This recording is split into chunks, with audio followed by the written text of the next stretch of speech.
Charge sheet பார்க்கும்போது ஏதாச்சும் defects இருக்கான்னு பாக்குறாங்க. நீங்க ஃபைல் பண்ணோன்னு டிஃபெக்ட்ஸ் இருந்துச்சுன்னா உடனே மெமோரண்டம் போட்டு கொடுத்துருவாங்க. சரிங்களா? அதை வந்து ஐஓ வந்து 3 மாசத்துக்குள்ள ரெக்டிஃபை பண்ணி கொடுக்கணும். அப்படி அவர் பண்ணி கொடுக்கலனா சுப்பீரியர் ஆபீசர் எஸ்பிக்கு, டிஸ்ட்ரிக்டா இருந்தா எஸ்பிக்கும், ரூரல் சாரி அது சிட்டியா இருந்தா கமிஷனர் ஆஃப் போலீஸுக்கும் கொடுத்துருவாங்க. சரிங்களா? என்ன அதாவது மெமோரண்டமா கொடுத்துருவாங்க இந்த டிஃபெக்ட்ஸ் இருக்கு அப்படின்னு சொல்லிட்டு. சிட்டியா இருந்துச்சுன்னா கமிஷனர் ஆஃப் போலீஸ், இங்க நம்ம டிஸ்ட்ரிக்டா இருந்துச்சுன்னா எஸ்பி கிட்ட கொடுத்துருவாங்க. சப்போஸ் எந்த ஒரு டிஃபெக்ட்ஸுமே இல்ல அப்படின்னா ஃபைல் பண்ண நம்பரோட சேர்த்து 3 நாளுக்குள்ள அவங்க கொடுத்தாகணும் கோர்ட்ல. சார்ஜ் ஷீட் அவங்க நம்பரோட சேர்த்து கொடுத்தாகணும்.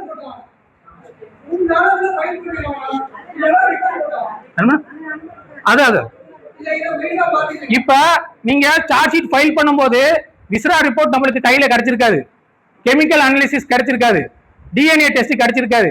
அதுக்காண்டி அது ஒரு டிஃபெக்டா போட்டு அவங்க கோர்ட்ல ரிட்டர்ன் பண்ண மாட்டாங்க.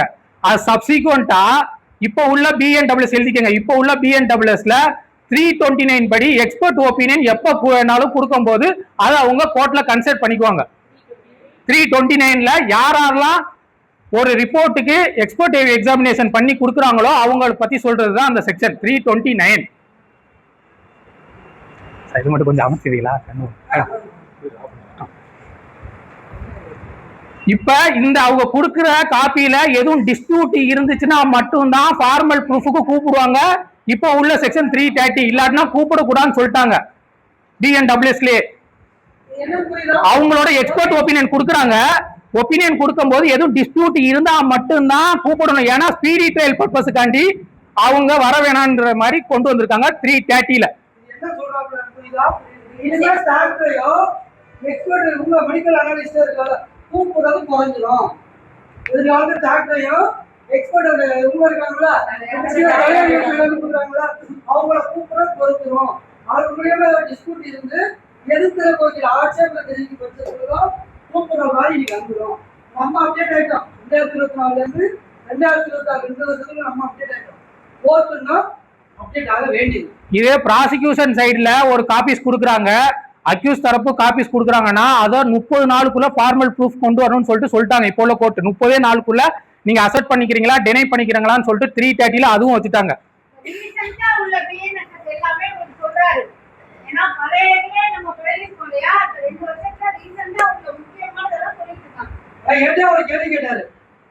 நீங்க சொல்றீங்கல்ல 60 நாளுக்குள்ள சார்ஜ் ஷீட் போட்டாங்க எந்த சட்டத்துல அப்படி இருக்குன்னு கேட்டாப்புல நமக்கு வந்து மெமோ போட்டா இருக்கு ஆளம் இருக்கு. பிஎன்எஸ்எஸ் கொண்டு வந்துட்டாங்க. 187ல இருக்கு கொண்டு வந்துட்டாங்க. ஏற்கனவே 3 நாளுக்குள்ள சார்ஜ் ஷீட் எடுத்தாகணும்னோ ரிட்டர்ன் போட்டதுன்னு இல்ல. இப்ப என்ன பண்ணிட்டாங்க, கொடுத்துட்டா 3 நாளுக்குள்ள பதில் சொல்லி ஆகணும் இருக்கு அப்படிங்கிற மாதிரி கொண்டு வந்துட்டாங்க. அதைத்தான் சொல்லிட்டு இருக்காங்க. இப்ப முடிஞ்ச அளவு நீங்க சார்ஜ் ஷீட் கொடுக்கும் போதோட கம்ப்ளைண்டோட போன் நம்பர் இருந்துச்சுன்னா, விட்னஸோட போன் நம்பர் இருந்துச்சுன்னா அதோட என்க்ளோஸ் பண்ணி கொடுத்துருங்க. சரிங்களா? இப்ப கோர்ட்ல ஃபைலிங்க்கு எடுத்துட்டான்னு நினைச்சுங்க. ஒரு கற்பனை, கோர்ட்ல ஃபைலிங் எடுத்துட்டாங்க. அடுத்து இப்ப என்ன ஸ்டெப் ஆரம்பிப்பாங்க? அப்பியரன்ஸா இல்ல கமென்ஸ்மென்ட் ஆஃப் ப்ரொசீடிங்ஸா? இந்த அப்பியரன்ஸ் எதுக்குள்ள இருக்கு? கமென்ஸ்மென்ட் ஆஃப் ப்ரொசீடிங்ஸ்க்குள்ள தான் இருக்கு. இந்த கமென்ஸ்மென்ட் ஆஃப் ப்ரொசீடிங்ஸ் வந்து பாத்தீங்கன்னா செக்ஷன் எழுதிக்கங்க. 227ல இருந்து 233 முடிய இருக்கு. 227ல இருந்து 237 முடிய இருக்கு. இதுதான் கமென்ஸ்மென்ட் ஆஃப் ப்ரொசீடிங்ஸ். 10 செக்ஷன் இருக்கு. 227 ல 233 தான். 33 227 BNSS to 233 BNSS வரைக்குள்ள அந்த நடைமுறை இதுதான் ஃபுல்லாவே கமென்ஸ்மென்ட் ஆஃப் ப்ரொசீடிங்ஸ். இதுல ஃபர்ஸ்ட் இந்த 227 இருக்கு பாத்தீங்களா, இதுதான் இஷ்யூ ஆஃப் ப்ராசஸ். இந்த இஷ்யூ ஆஃப் ப்ராசஸ்ல தான் சமன் கொடுக்கலாம், வாரண்ட் கொடுக்கலாம் அக்யூஸ்டோட அப்பியரன்ஸுக்கு. சரிங்களா? இப்ப இந்த படி இந்த 227 படி வாரண்டோ சமனோ கொடுக்கணும்னா நம்ம list of prosecution witness compulsory கொடுத்துருந்தா மட்டும்தான் அவங்க வாரண்டோ சமனோ அனுப்புவாங்க. இல்லாட்டினா அனுப்ப மாட்டாங்க. இது மட்டும்தான் அவங்க என்ன பண்ண முடியும், நடைமுறையா ஆரம்பிக்க முடியும், சம்பளம் வார்த்தை கொடுக்க முடியும். அதுதான் மெமோ எவிடன்ஸ். இப்ப எதுல கொடுவாங்க? இசைல கொடுவாங்க. இப்ப மெமோ எவிடன்ஸ் சும்மா கொடுத்தோமா? இப்ப எதுல கொடுவாங்க? ஈஸியா பண்ணுவாங்க. காரணம் ஏன் கொண்டு வந்தாங்க காரணம். இப்ப சமனோ வாரண்டோ கொடுக்குறாங்கன்னா அந்த சமனோட அட்டாச் பண்ணி கம்ப்ளைண்ட் காப்பியும் கொடுக்கணும். வாரண்ட் இஷ்யூ பண்ணாங்கன்னா அதுலயும் கம்ப்ளைண்ட் காப்பி வச்சு கொடுக்கணும்னு சொல்லிட்டு இந்த 227ல கொடுத்துட்டாங்க. இந்த ப்ராசஸுக்கு மட்டும்தான் இது. 90 இப்போ உள்ள பிஎன்டபிள்யூஎஸ்ல 90லயும் சமன் இஷ்யூ பண்ணலாம், வாரண்ட் இஷ்யூ பண்ணலாம். அது இந்த சட்டத்தை பாதிக்காதுன்னு சொல்லி அதுலயே ஒரு எக்ஸப்ஷன் கொடுத்துட்டாங்க 227லயே. 90 பிஎன்டபிள்யூஎஸ்னா அப்ப என்ன? அதுல கொடுக்குற சப்போர்ட் என்னன்னு தெரியுங்களா? அது வந்து proclamation offender related process to compel. அது வந்து விட்னஸ் எல்லாத்துக்குமே வரும். விட்னஸ் ஆஜர் பண்ண சொல்லி ப்ரொடக்ஷன்ஸ் ஆஃப் டாக்குமெண்ட் கொடுக்க சொல்லி கேட்பாங்க. அந்த இதுக்கு வந்து அப்படி கொடுக்கலன்னா வாரண்டோ இஷ்யூ அதுக்கும் இதுக்கும் சம்பந்தம் கிடையாது. இந்த இஷ்யூ ஆஃப் ப்ராசஸ் வந்து அக்யூஸ்ட் அப்பியரன்ஸ் ஆகிறதுக்கு மட்டும்தான் அப்படின்னு சொல்லிட்டு அந்த 227ல சொல்லிட்டாங்க.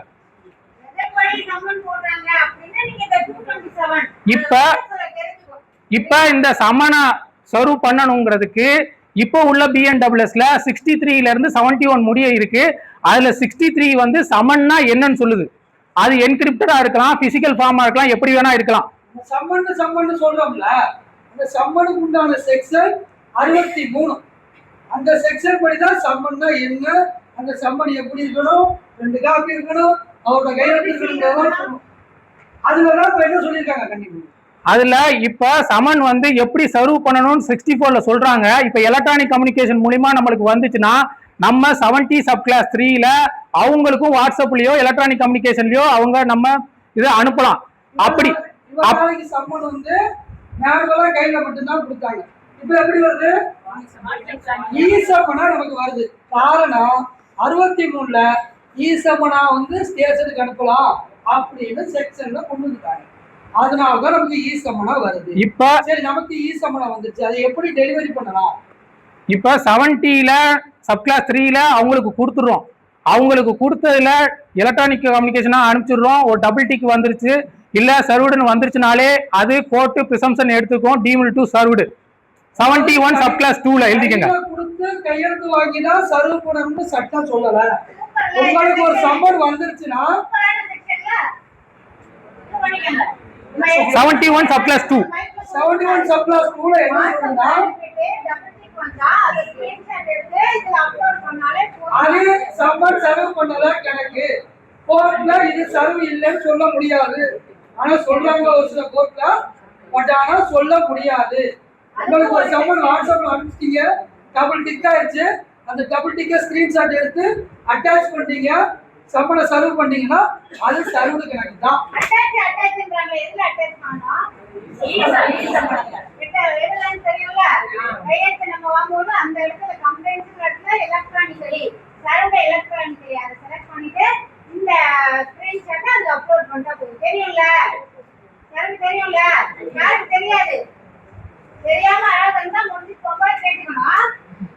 இப்ப சமனோட ரூல்ஸ்ல கோர்ட்ல என்ன சொல்லியிருக்காங்கன்னா, இப்ப சமன் வந்து நம்ம இஷ்யூ தான் பண்ண முடியும், வாரண்ட் தான் எக்ஸிக்யூட் பண்ண முடியும். சமன் வந்து சர்வ்டு தான் என்ன சரிங்களா?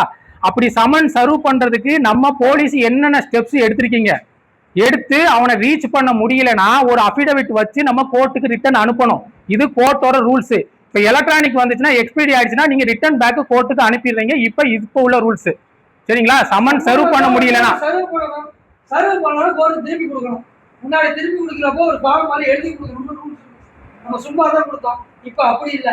கம்ப்யூட்டர் மூலியமா நம்ம என்ன பண்ணலாம், எக்ஸ்பைரி ஆயிடுச்சு சர்வ் பண்ண முடியல, என்ன காரணங்கிற ரிமார்க்ஸ் வச்சு திரும்பி எடுத்துடலாம். இப்போ உள்ளது. இப்ப அடுத்து சமன் முடியல, அடுத்து வாரண்ட் இஷ்யூ பண்றாங்க அப்படின்னா வாரண்டோட செக்ஷன் வந்து இப்போ உள்ள பிஎன்டபிள்யூஎஸ்ல எழுதிக்கங்க. 72ல இருந்து 83 முடிய இருக்கு. 72ல இருந்து 83 முடிய இருக்கு. இதுக்குள்ளேயே பெயிலபிள் வாரண்ட் இருக்கு, நான் பெயிலபிள் வாரண்ட் இருக்கு. அது சொன்னோம்னா அது வளவலன்னு போகும். நான் ஷார்ட்கட்டா முடிச்சிடுறேன். அது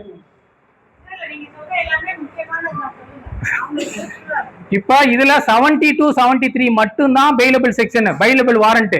74 75 வந்து நான் பெயிலபிள் வாரண்ட். இப்ப கோர்ட்டோட ரூல்ஸ் என்னன்னா, இப்ப வாரண்ட் அனுப்பிச்சிடுறாங்க நம்மளுக்கு எக்ஸிக்யூட் பண்ண சொல்லி.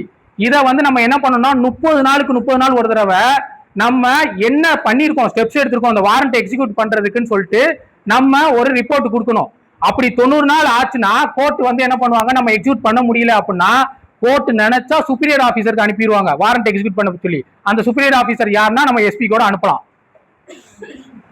நான் என்ன சொல்றேன்னா நம்ம ஸ்டேஷனுக்கு அனுப்புறாங்க, நாம எக்ஸிக்யூட் பண்ணல அப்படின்னா நேரா எஸ்பிக்கு அனுப்பிச்சு கூட எக்ஸிக்யூட் பண்ண சொல்லலாம். ரூல்ஸ் இருக்கு.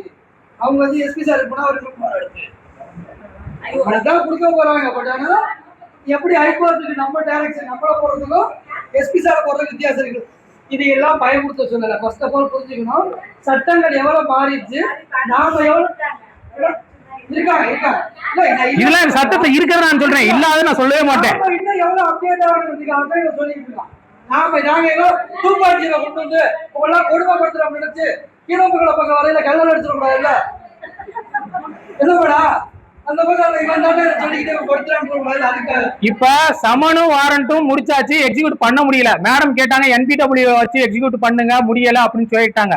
இப்ப என்ன பண்ணலாம் அப்படின்னா, கோர்ட் வந்து ரீசன் டு பிலீவ் ஆயிடுச்சு, ஒன்னு அவன் அப்ஸ்டாண்டிங் ஆயிட்டான், இல்ல வந்து அவனே தன்னைத்தானே மறைச்சுக்கிட்டான் அப்படிங்கிற இது பண்ணா கோர்ட் வந்து ப்ரொக்ளமேஷன் அறிவிக்கலாம். விளம்பரப்பட்ட அப்படி குற்றவாளின்னு சொல்லாது, ப்ரொக்ளைம்டு அஃபண்டர் வேற, ப்ரொக்ளைம்டு பெர்சன் வேற. ரெண்டுக்கு டிஃபரன்ஸ் காட்டுறீங்க. ப்ரொக்ளைம்டு பர்சன், ப்ரொக்ளைம்டு அஃபண்டர் ரெண்டுக்கும் வித்தியாசம் இருக்கு. ஏன் அடுத்த செக்ஷன் இருக்கு, வருஷம் இருக்கு. இப்ப ப்ரொக்ளமேஷன் அறிவிக்கிறாங்க, என்ன சொல்லுவாங்கன்னா ஒரு 30 நாளுக்குள்ள ஒரு ஸ்பெசிபிக் பிளேஸ் சொல்லி இங்க ஆஜரான்னு சொல்லுவாங்க. அப்படி வரல அப்படின்னா 10 வருஷம், 10 வருஷத்துக்கு மேல உள்ள அஃபென்ஸ் இப்ப சொல்லியிருக்காங்க. பழைய சிஆர்பிசில டக்காட்டி, ராபரி, மர்டர் இதுக்கு தான் சொல்லியிருக்காங்க. இந்த 10 வருஷத்துக்கு மேல உள்ள அஃபென்ஸ்ல உள்ள ஈடுபட்ட ஒரு நபர் வந்து கோர்ட்டுக்கு ஆஜர் ஆகல அப்படின்னா அவனைத்தான் ப்ரொக்ளைம்டு அஃபெண்டரா கோர்ட் அறிவிக்கும். ப்ரொக்ளைம்டு அஃபெண்டர்னு கேக்குறாங்கல்ல சார்,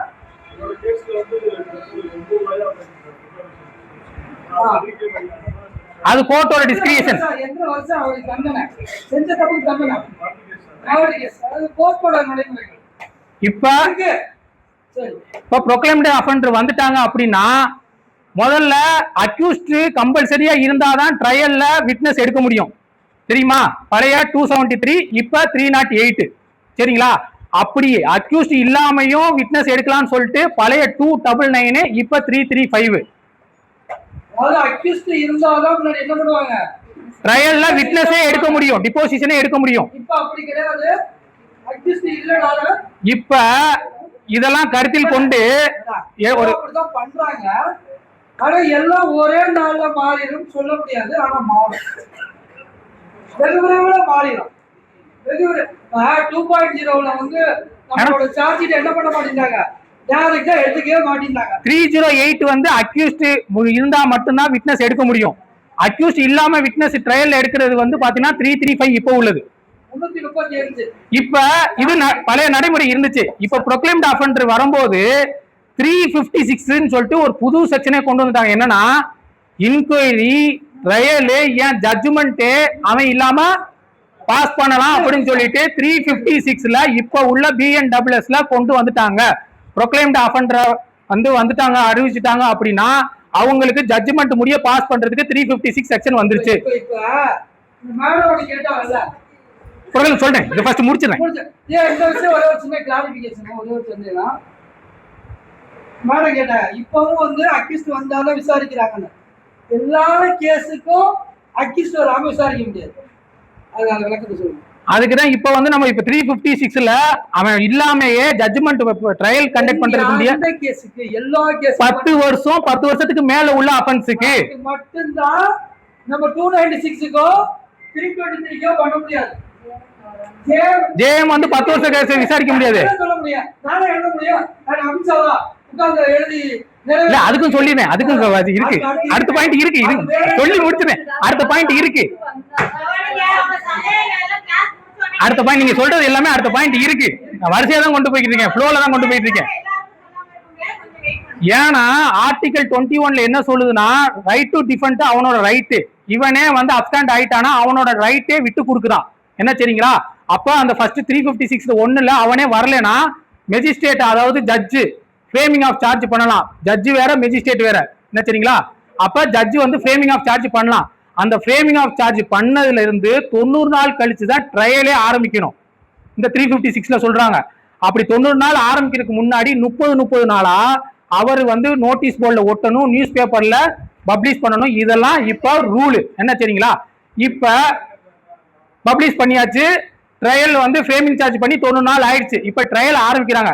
ஒரு ட்ரையல் ஆரம்பிக்கணும்னா ப்ராசிக்யூஷன் சைட்ல உள்ள அட்வொகேட் பிபியும் வேணும், டிஃபென்ஸ் சைட்ல உள்ள அட்வொகேட்டும் வேணும். இப்ப ப்ராசிக்யூஷன் அட்வொகேட் வந்துட்டாப்ல, இங்க டிஃபென்ஸ் சைடு வந்து பாத்தீங்கன்னா ஆப்சென்ட்.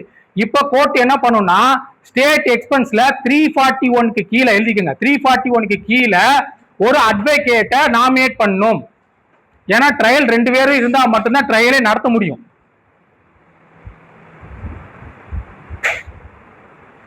அப்ப நாமினேட் பண்ணி ட்ரையலை கண்டக்ட் பண்றாங்க.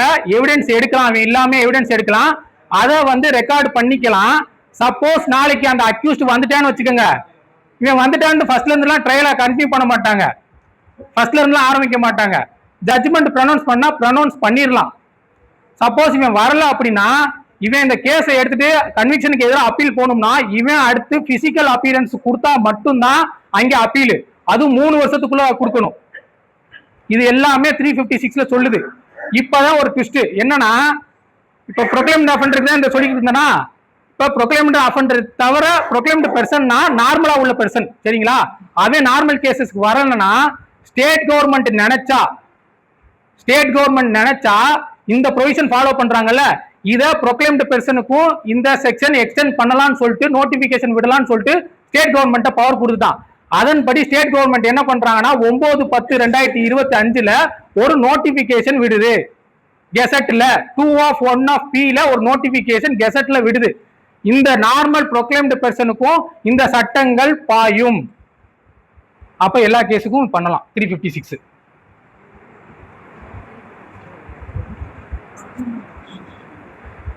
சரிங்களா? இப்ப 356 முடிச்சாச்சு. இப்ப நார்மல் ப்ரொசீஜருக்கு வந்துரும். இப்ப ஜேஎம்ட்ட வராங்க, ஒரு ஃபைனல் ரிப்போர்ட் கொடுத்துறாரு, அவர் காகன்ஸ் எடுக்கிறாரு. காகன்ஸ் எடுக்கும் போது அவர் நினைக்கிறாரு இந்த கேஸ் நம்ம ட்ரையல் பண்ணணுங்கிறது அவசியம் இல்லை, இது exclusively by the court of session தான் எடுக்கணும்னு அவர் முடிவு பண்றாருன்னா என்ன பண்ணுவார்? கமிட்டல் பண்றதுக்கு முன்னாடி காப்பீஸ் கம்பல்சரி கொடுத்தாகணும். காப்பீஸ் எந்த செக்ஷன்ல கொடுப்பாப்ல? 230ல கொடுப்பாப்ல. அந்த 230ல கொடுக்கும்போது என்னென்ன காப்பீஸ்னா போலீஸ் ரிப்போர்ட், எஃப்ஐஆர், 183ல என்னென்ன ஸ்டேட்மெண்ட் வருதோ அந்த ஸ்டேட்மெண்ட், கன்ஃபெக்ஷன் ஸ்டேட்மெண்ட் எல்லாம் கொடுப்பாப்ல. அது போக 190 சப்கிளாஸ் 6ல அக்யூஸ்ட் ஃபார்வர்ட் பண்ணுவோமா கஸ்டடிக்கு, அப்ப ரிலவெண்ட் என்னென்ன நம்ம ப்ரொசீஜர் வைக்கிறோமோ, அப்சர்வேஷன் மர்ஜரு, சீசர் மர்ஜரு, என்னென்ன மெட்டீரியல்ஸ் வச்சிருக்கோமோ அது எல்லாத்தையுமே அந்த காப்பீஸ்ல கொடுக்கலாம் அவரு. சரிங்களா? இத பல்கா வால்யூமா இருந்துச்சுன்னா அவர் பென்டிரைவ்லோட கொடுக்கலாம். எலக்ட்ரானிக் கம்யூனிகேஷன்ல அனுப்பினாலும் டீம் டு சர்வ்டு தான். இது 230ல சொல்லுது. இப்ப 230 காப்பீஸ் கொடுத்தாச்சு அப்படின்னா அடுத்து 232, இப்ப நான் சொன்ன 227ல இருந்து 233 இதுக்குள்ளதான் கமென்ஸ்மெண்ட் ஆஃப் ப்ரொசீடிங் நடந்துருக்கு. இதுல 232ல கமிட்டல் ப்ரொசீடிங்ஸ் போடுவாப்ல. கமிட்டல் ப்ரொசீடிங்ஸ்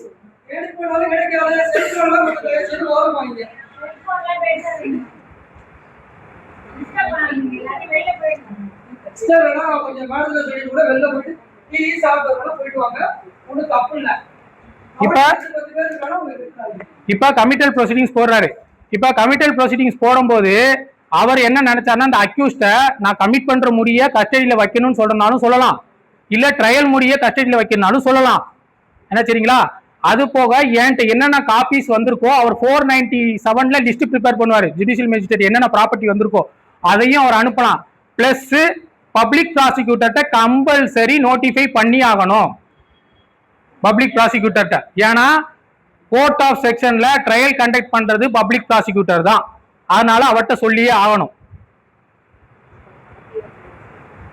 இதுல இப்ப இந்த ஜேஎம்ட்ட நம்ம இந்த கமிட்டல் முன்னாடி நம்ம ஏதாச்சும் அந்த அக்யூஸ்டோ விக்டிமோ கம்ப்ளைண்டோ ஏதோ ஒரு மனு கொடுத்துருந்தாங்கன்னா அதையும் சேர்த்து அனுப்பணும்னு இப்போ உள்ள ப்ரொவிஷன் கொண்டு வந்துட்டாங்க. சரிங்களா? அதுலயும் இப்ப இன்னொரு ஒரு ஸ்பீடி ட்ரையலுக்காண்டி என்ன சொல்லிட்டாங்கன்னா கமிட்டல்ல வந்து 90 டேஸுக்குள்ள கமிட்டல்னா அங்க கோர்ட்டுக்கு எந்த கோர்ட்டோ அந்த கோர்ட்டுக்கு அனுப்பணும். மேக்சிமம் 180 டேஸுக்குள்ள அனுப்பியே ஆகணும்னு சொல்லிட்டு இப்போ உள்ள அந்த 232லயே புதுசா செக்ஷன் கொண்டு வந்துட்டாங்க. இப்ப கமிட்டல் ஆகி எங்க வந்துருச்சு? செஷன் கோர்ட்டுக்கு வந்துருச்சு. இப்போ செஷன் கோர்ட்டுக்கு உள்ள செக்ஷன் வந்து பாத்தீங்கன்னா 248ல இருந்து 260.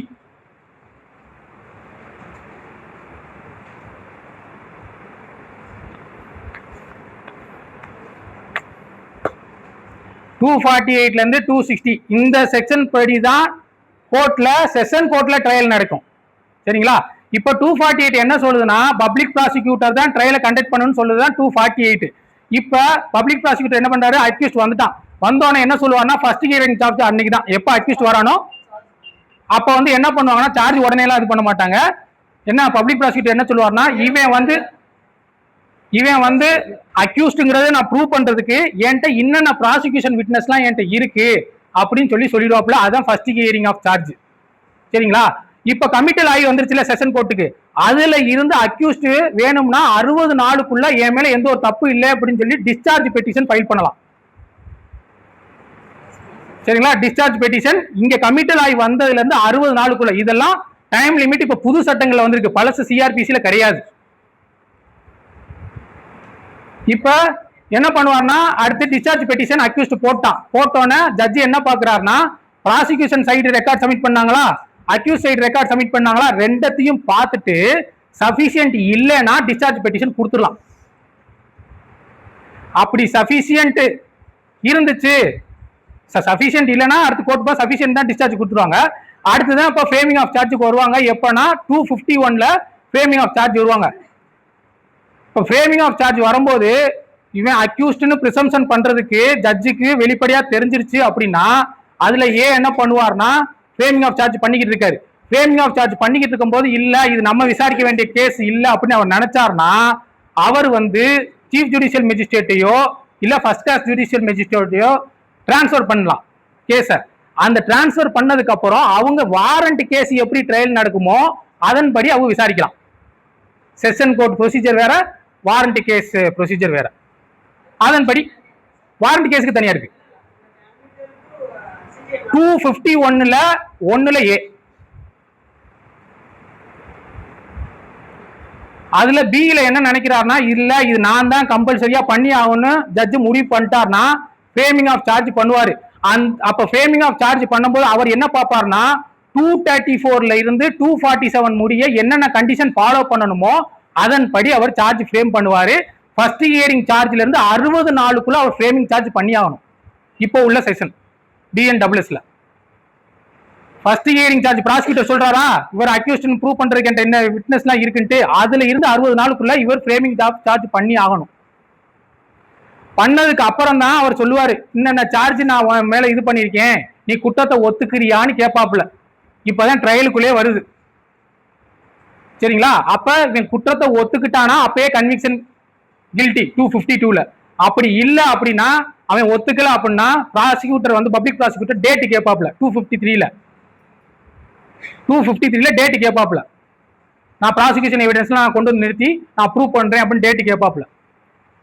டேட் கேட்டதுக்கு அப்புறம் 254ல எக்ஸாமினேஷன் நடக்கும். எவிடன்ஸ் இதுக்கு prosecution side evidence for prosecution. இப்ப எவிடன்ஸ் ஃபார் ப்ராசிக்யூஷன்ல எல்லாமே வந்துருவாங்க. இப்ப இந்த டைட்டில் தான் ப்ராசிக்யூஷன் சைடு என்னென்ன டாக்குமெண்ட் சொல்லியிருக்காங்கன்னு சொல்லிட்டு எக்ஸ்கிப்ஸ் பண்ணுவாங்களா, எக்ஸ்கிப்ஸ் அதுல மெட்டீரியல் வந்துச்சுன்னா பண்ணுவாங்களா, அதோட ப்ரொசீஜர்லாம் இப்ப இந்த ஸ்டேஜ்ல ஓடிக்கிட்டு இருக்கும்.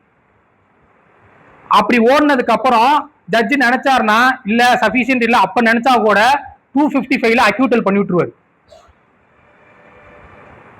அப்படி அக்யூட் பண்ணல அப்படின்னா defence entering of defence side evidence for defence கொடுத்துருவாரு 256ல. இப்ப 254ல எவிடன்ஸ் ஃபார் ப்ராசிக்யூஷனும் நடந்துருச்சு, 256ல எவிடன்ஸ் ஃபார் டிஃபென்ஸும் நடந்துருச்சு. 257ல ரெண்டு பேருக்கும் ஆர்குமெண்ட் நடக்கும். 257ல இந்த ஆர்குமெண்ட் முடிச்சதுல இருந்து 30 நாளுக்குள்ள ஜட்ஜ்மெண்ட் ப்ரொனவுன்ஸ் பண்ணணும். மேக்ஸிமம் 45 டேஸ் முடிய எக்ஸ்டெண்ட் பண்ணிக்கலாம்னு சொல்லிட்டு 258ல சொல்லிட்டாங்க. இந்த 259 260 நம்மளுக்கு தேவையில்லை. அவ்வளோ இது செஷன் கோர்ட்டு 30 நாளுக்குள்ள ஆர்குமெண்ட் பேசினர்ல இருந்து ஜட்ஜ்மெண்ட் ப்ரொனவுன்ஸ் பண்ணணும். மேக்ஸிமம் 45 டேஸ்க்குள்ள பண்ணணும்னு சொல்லிட்டு 258ல சொல்லிட்டாங்க.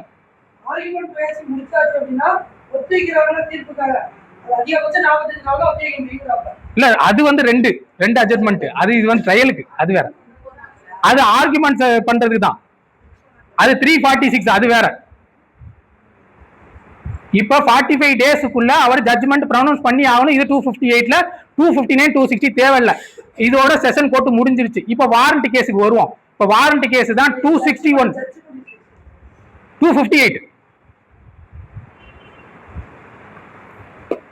இப்ப வாரண்ட் கேஸ் வராரு. வாரண்ட் கேஸுக்கு வந்து பாத்தீங்கன்னா ஏற்கனவே சொல்லியாச்சு 2 வருஷத்துக்கு மேல செஷன் கோர்ட் விசாரிக்கிறத வாரண்ட் கேஸா விசாரிப்பாங்க. இப்ப 261ல இருந்து 273 முடிய இருக்கு இதோட செக்ஷனு. இதுல 2 பார்ட்டா பிரிச்சிருவாங்க. ஒன்னு போலீஸ் ரிப்போர்ட் மூலமா வர்றது, இன்னொன்னு அதர் கம்ப்ளைண்ட். அதர் கம்ப்ளைண்ட்னா பிரைவேட் கம்ப்ளைண்ட்டும் வரலாம். பிளஸ் ஃபாரஸ்ட் ஆபீசர் கொடுப்பாங்க. நம்ம கொடுக்கிறது எஃப்ஐஆர், ஃபாரஸ்ட் ஆபீசர் கொடுத்தாருன்னா அது அக்கரன்ஸ் ரிப்போர்ட். சரிங்களா? இப்ப 261ல இருந்து 266 முடியதான் நமக்கு போலீஸ் ரிப்போர்ட் படி ட்ரையல் கண்டக்ட் பண்ணுவாங்க. இப்ப 261ல அக்யூஸ்ட் அப்பியரன்ஸ் ஆயிடுறான். ஆனதுல இருந்து 14 நாளுக்குள்ள 230 படி அவங்களுக்கு காப்பீஸ் கொடுத்துடணும். அடுத்து அந்த காப்பீஸ் கொடுத்ததுல இருந்து அவன் 60 நாளுக்குள்ள டிஸ்சார்ஜ் பெட்டிஷன் இங்க போட்டுக்கலாம். 262ல அதே மாதிரி தான் வரும். 260ல டிஸ்சார்ஜ் பெட்டிஷன் போட்டுக்கலாம். அப்படி அது சஃபிஷியன்டா இருந்துச்சு அப்படின்னா கொடுத்துருவாப்ல, சஃபிஷியன்ட் இல்லைன்னா அடுத்து ஃப்ரேமிங் ஆஃப் சார்ஜ் போவாப்ல. இப்பதான் 263 படி ஃப்ரேமிங் ஆஃப் சார்ஜ் வாரண்ட் கேஸுக்கு பண்ணுவாப்ல. அப்பயும் அதே மாதிரி ப்ரொசீஜர், இந்த மாதிரி இந்த இதெல்லாம் நான் உனக்கு சார்ஜ் பண்ணிருக்கேன் அப்படின்னு சொல்லிட்டு கேட்பாப்ல. கேட்டதுக்கு அப்புறம் தான் அடுத்து வந்து அவன் ஒத்துக்கிட்டானா 264ல, அப்படி இல்லைன்னா 265ல எவிடன்ஸ் ஃபார் ப்ராசிக்யூஷன் இப்பதான் போவாங்க. எவிடன்ஸ் ஃபார் ப்ராசிக்யூஷன் முடிச்சதுக்கு அப்புறம் தான் கொஸ்டினிங்கே கேட்பாங்க. டிஃபென்ஸ் என்ட்ரி ஆகுறதுக்கு முன்னாடி தான் 351ல இப்போ உள்ள BNWSல 351ல கொஸ்டினிங் கேட்பாங்க. இப்ப 265ல எவிடன்ஸ் ஃபார் ப்ராசிக்யூஷன் முடிஞ்சிச்சு. 266ல எவிடன்ஸ் ஃபார் டிஃபென்ஸ் முடிஞ்சிருச்சு. அடுத்து இந்த 267ல இருந்து 70 நமக்கு கிடையாது, அது வந்து அதற்கு பிரைவேட்டுக்கு. இப்ப இந்த இதுல வந்து பாத்தீங்கன்னா அக்யூட்டலா கன்விக்ஷனா அப்படின்னு சொல்லிட்டு 271ல பார்த்து கொடுப்பாப்ல, எழுதிக்கங்க. 271ல வாரண்ட் கேஸுக்கு அக்யூட்டலா இல்ல கன்விக்ஷனான்ட்டு. 272 நமக்கு தேவையில்லை, அது பிரைவேட் கேஸுக்கு. இப்ப நம்ம பொய்யா எதுவும் சோடிச்சு கொடுத்துருந்தோம் அப்படின்னா பின்னாடி தெரிஞ்சிச்சுன்னா காம்பன்சேஷனை பத்தி சொல்றது 273ல. இப்ப செஷனும் சமனும் முடிஞ்சிச்சு, சாரி செஷனும் வாரண்ட்டும் முடிஞ்சிச்சு. இப்ப சமன் கேஸுக்கு வருவோம். சமன் கேஸ்ல ஃப்ரேமிங் ஆஃப் சார்ஜ் பண்ணுவாங்களா? ஜேம் சமன் கேசஸுக்கு 2 வருஷத்துக்கு கீழே உள்ளது இங்க ஃப்ரேமிங் ஆஃப் சார்ஜ் பண்ண மாட்டாங்க. எடுத்தோன்னு குற்றச்சாட்டு தான். 274ல குற்றத்தை ஒத்துக்கிட்டானா 275ல கன்விக்ஷன். அது 275ல வந்து பாத்தீங்கன்னா ஸ்பெஷல் கேசஸ், ஸ்பெஷல் பெட்டி கேஸ் 5000க்கு கீழே உள்ள அஃபென்ஸா இருந்துச்சுன்னா 275ல அவன் ஒத்துக்கிட்டானா அதன்படி. அப்ப அவன் வந்து அப்பியரன்ஸ் டைரக்டா ஆகணும் தேவையில்ல, அவன் போஸ்ட் இதுலயோட போட்டு யார் மூலியமாவோட கொடுத்து ஃபைனை கட்டிக்கலாம். அதை பத்தி சொல்றான். இப்படி 276 ரெண்டுமே கன்விக்ஷன் ஆகலைங்கிற பட்சத்துல தான் 277ல procedure when not convicted follow பண்ணுவாங்க. அப்படி அதுக்கப்புறம் ஃபாலோ பண்ணதுக்கு அப்புறம் தான் 278ல ஒன்னு அக்யூட்டல் கொடுக்கலாம் இல்ல கன்விக்ஷன் கொடுக்கலாம். அதுக்கப்புறம் நம்மளுக்கு தேவையில்ல. இதுல வந்து 282ல என்ன சொல்லுவாங்க அப்படின்னா, இப்ப 6 மாசத்துக்கு மேல உள்ள அஃபென்ஸ் இருக்கு, 2 வருஷத்துக்கு கீழே உள்ள அஃபென்ஸ் இருக்கு. இவர் வந்து சமன் வந்து விசாரிச்சுக்கிட்டு இருக்காரு. சமன் கேசஸ் விசாரிச்சுட்டு இருக்கும்போது அவர் நினைக்கிறாரு இது சமன் கேஸ் விசாரிக்காம நம்ம வாரண்ட் கேஸா கன்வெர்ட் பண்ணணும்னு நினைச்சாருன்னா 282ல அவர் convert summon case to warrant கேஸா கன்வெர்ட் பண்ணிக்கலாம். சரிங்களா? இதோட சமன் கேஸ் முடிஞ்சு 282ஓட. அடுத்து 283ல இருந்து 280 இப்பதான் சம்மரி ட்ரையல் கேசஸ். இப்ப இந்த சமன் கேசஸ் முடிய கோர்ட் வந்து சிசி அந்த கமிட்டலுக்கு முன்னாடி பிஆர்சி அப்படின்னு போயிட்டு இருக்கும். இப்ப சம்மரி ட்ரையல் கேஸ் எஸ்டிசின்னு சொல்லுவாங்க. இப்ப 20,000க்கு கீழே உள்ள அஃபென்ஸ் வந்துச்சு, அதாவது திருட்டோ இல்ல ரிசீவ் பண்ற ஸ்டோலன் ப்ராப்பர்ட்டி 20,000க்கு கீழே இல்ல அட்டம் டு கமிட் இந்த மாதிரி அஃபென்சஸ் எல்லாம் வந்துச்சுன்னா சீஃப் ஜுடிஷியல் மேஜிஸ்ட்ரேட்டோ இல்ல ஃபர்ஸ்ட் கிளாஸ் ஜுடிஷியல் மேஜிஸ்ட்ரேட்டோ சம்மரி ட்ரையல் மாதிரி விசாரிச்சுக்கலாம்னு சொல்லிட்டாங்க 283ல. அதோட ப்ரொசீஜர் எப்படி ஃபாலோ பண்ணணும் 285 கடைசியா 287ல ஜட்ஜ்மெண்ட். இதோட முடியுது சம்மரி ட்ரையல். இப்ப நான் சொன்னதெல்லாம் வெறும் ட்ரைலர் தான், சார் இப்ப மெயின் பிக்சர் காட்டுவாரு.